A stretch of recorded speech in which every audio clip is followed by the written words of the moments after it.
j'ai eu peur.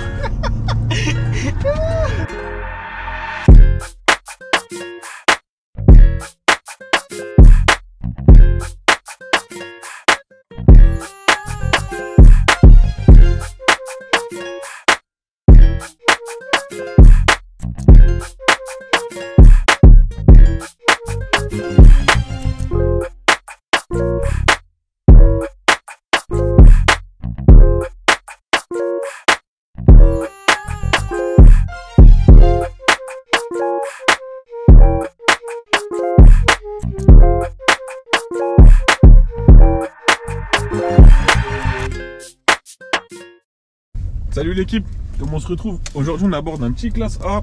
Donc c'est un 2019, c'est un 250 essence et pas le 250E, donc qui est hybride. Bref, ces années-là de classe A, elles ont commencé, on va dire, en 2018. Le 250, il est sorti à partir des années 2019. Et après, là, jusqu'à aujourd'hui, à ce moment-là, il y a la phase 2 qui est en train de sortir. Donc ça risque de décoter légèrement. C'est un Mercedes, hein, vous connaissez tous Mercedes. Sur ces années-là, il y avait différents types de motorisation, hein, que ce soit de l'essence ou du diesel. Il va nous faire chier. L'essence ou du diesel. Ça part du 180D au 200, 220D. Je sais pas s'il y a plus que le 220D. Après, bien sûr, il y a les mêmes motorisations en essence. Après, il y a le 250E ou le 250. Puis après, on va retrouver les vraies sportives, le A35 ou le A45. Mais le A250 dans lequel on est aujourd'hui, c'est vraiment la limite de... c'est c'est la motorisation la plus proche du A35. On est sur quasiment 225 chevaux. Donc ça, c'est quelque chose qui marche correctement. Il y a pas mal d'options embarquées. Quand je dis options embarquées, c'est des options qu'on trouve dans l'auto, dans la voiture. Vous avez déjà le grand écran digital propre à Mercedes. Ça a inspiré pas mal d'autres voitures après. Vous avez du coup toutes les ambiances LED qu'on peut connaître. Vous avez le CarPlay, vous avez le toit ouvrant, je pense que vous le voyez. Ensuite, c'est un pack AMG avec un pack cuir. Mais en général, c'est rare d'acheter un Merco sans le pack AMG. Encore sans le toit ouvrant, ça se comprend, mais sans pack AMG, bof quoi. Vous avez par exemple les ceintures, quand elles détectent un danger, elles se serrent toutes seules. Quand on freine, qu'on arrive à un feu, je vais vous le montrer, vous avez la petite caméra qui s'active. Je sais pas pourquoi j'ai accéléré, j'ai vu le RS3, moi aussi j'accélère. Vous avez pas mal, franchement je suis perdu, moi j'ai pas trop l'habitude de Mercedes, je suis pas un grand adepte, mais vous avez plein de boutons au niveau du volant, j'y comprends rien perso, je vous dis la vérité. Aujourd'hui je sais pas ce qui se passe aujourd'hui, mais ça va se passer. Donc après vous avez le pad tactile à ce niveau là avec d'autres possibilités, vous avez le choix des différents modes, donc éco, individual, mais dans le sens individual, sport. Le DMX Sport c'est rouge. Et après vous avez le choix d'avoir l'écran d'origine de chez de chez Mercedes comme celui-ci, ou de passer directement sur le CarPlay. Vous avez le start and stop, enfin toutes les options habituelles. On a les palettes. Honnêtement, franchement, elle est plutôt bien équipée. Après voilà, on a que les sièges chauffants sur les portes. Ils sont pas électriques. Bon après ça c'est une question à vrai dire c'est plus une question de choix ou de goût, j'ai envie de dire, parce que moi personnellement je préfère des sièges manuels qu'électriques. Après il y en a qui préfèrent l'électrique pour dire que c'est du tout option. Moi je trouve ça lent et pas pratique. Après voilà, il y a aussi les options on va dire embarquées mais qui sont liées à l'usage extérieur. Donc on a le régulateur de vitesse un peu comme toutes les voitures, l'imitateur. Mais il est adaptatif celui-ci. Vous avez les feux xénon à l'avant. Quand vous démarrez il se règle automatiquement, et quand il y a une voiture devant vous et que vous avez vos feux d'allumés, il projette sur les côtés pour éviter d'éblouir devant. Ouais, le Robendejo, ça fait cher longtemps le Robendejo. Tu viens pas? Tu connais pas? Non. Attends.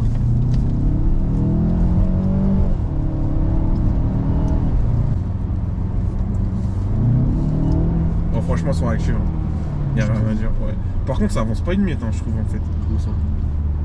Je suis pas méchant, hein, mais franchement. Ouais, c'est light, gros en fait. Bon, par contre, le Robendejo.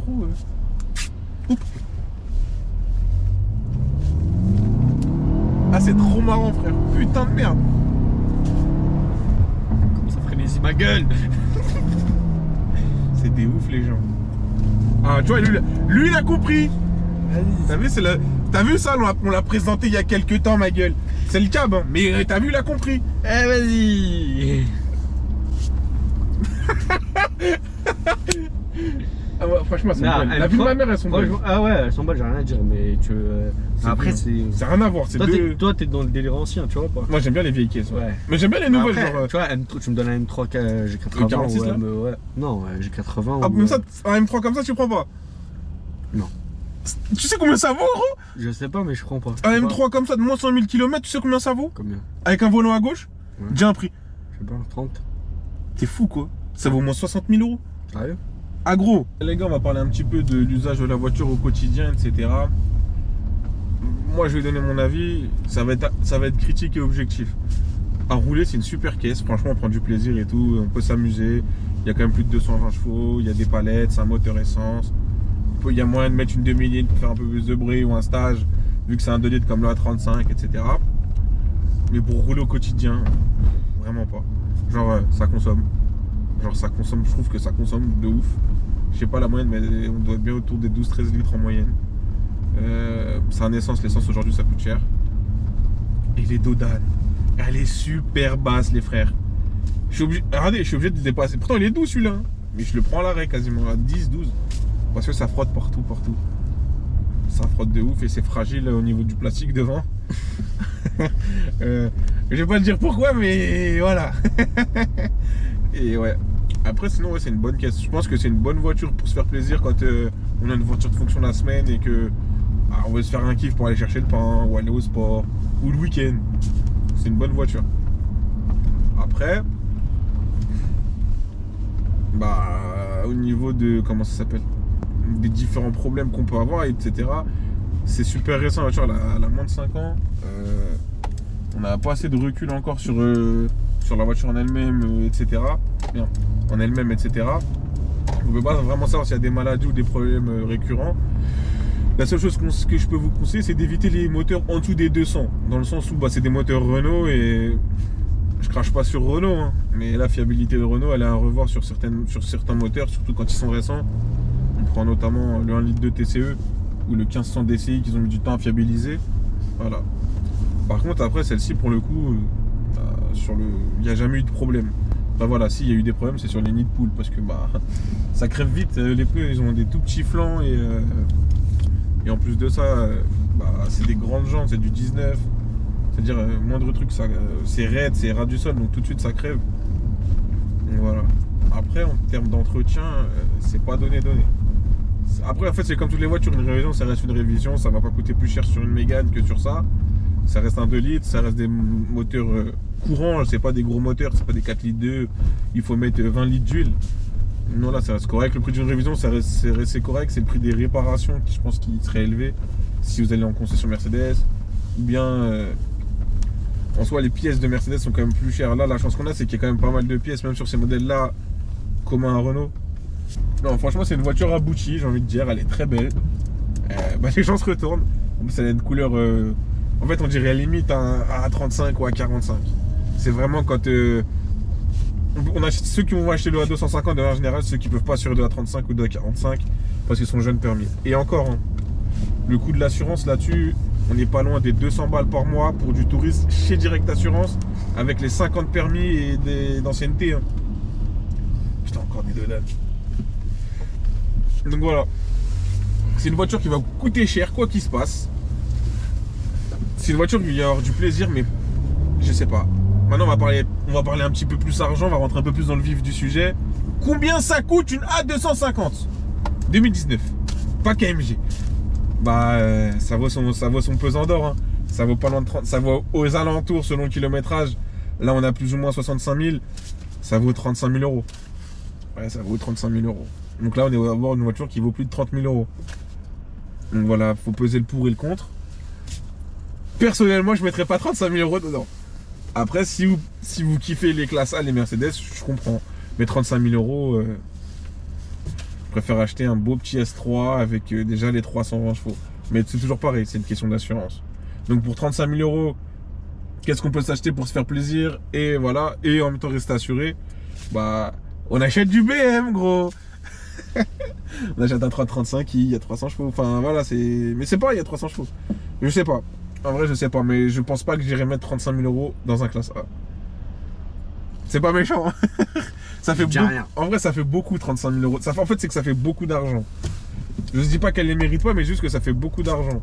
Et qu'on commence à trouver des A35 quasiment à ce prix-là. Après, on va voir le kilométrage aussi. C'est ça. Après, comme tu dis, voilà, ça va dépendre. Les 100 000. C'est ça. Après, voilà, le kilométrage, voilà. Mais est-ce que tu préfères pas avoir un A35 à 5 000 bornes qu'un 250 avec 70 000 bornes, 60 000 bornes? C'est le pour et le contre. Moi, perso, non. Après, voilà, moi, je suis un mec, j'aime pas mettre trop. Je sais pas. Moi, pour moi, ça fait beaucoup d'argent. Après, c'est mon avis. Mais après, si vous kiffez, faites-vous plaisir. Parce qu'il y a quand même des palettes, c'est joueur. Il y a ce qu'il faut, genre. Ça marche. Ça marche. Putain, j'ai fait ça en ville, frère. Je suis un ouf. L'accélération en ville. Non, franchement, ça marche. C'est kiffant, on prend du plaisir. Il y a un bruit, ça reste en essence. Pour la vie de tous les jours, un 220 DPA KMG toit ouvrant, c'est largement suffisant. C'est du diesel, ça consomme rien. Alors, ça va pas marcher aussi bien, ça va pas prendre autant de tours. Ça sera moins puissant. Mais il y aura une bonne consommation, la voiture restera tout aussi belle. Ça sera le même kit esthétique. Les gens vont se retourner de la même manière alors que c'est un diesel. Après, moi j'achète pas de voiture pour que les gens se retournent, mais c'est vrai que ça fait plaisir. On se dit, ah, quand même. Donc, ouais, donc en termes d'argent, voilà. Après, vous pouvez commencer à trouver ces phases-là, les premières phases des W177.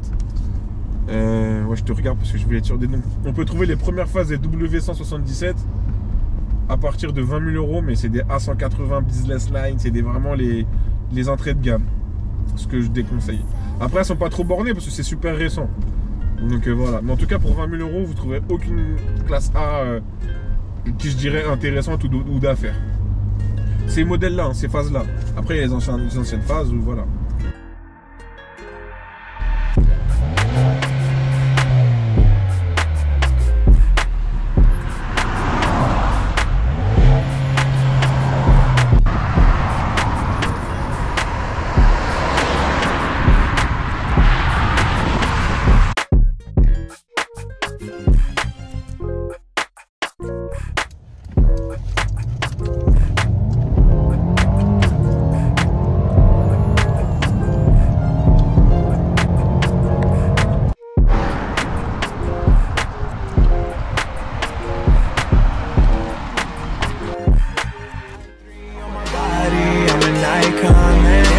About a 10, I should fuck her in a Benz.